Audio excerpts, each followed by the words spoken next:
Туған туыс, ағайын дос шырандар, әке жайлы шырқайтын асқаған бар. 70 жасқа толғанын әкеміздің, бөлісеміз сіздермен жақсы адамдар. Құрметті де қадірменді қонақтар, біздің әулетімізде үлкен қуаныш. Құрметті ағайын туыс, нағашы жұрт, құда жекжат жиен бөлілер, бауырлар мен жора жолдас, дос құрбылар, әріптестер мен көршілер.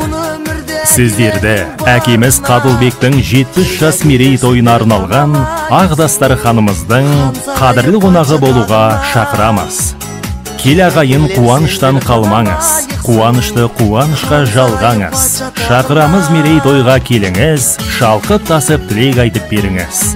Той 2023 жылы 5 тамыз күні сағат 16:00-де басталады. Мекен жайымыз Өскемен қаласы, Славского даңғылы 26, Керуен сарайы мейрамханасы. Той иелері, ұл-қыздары, сіздерді асыға күтеміз.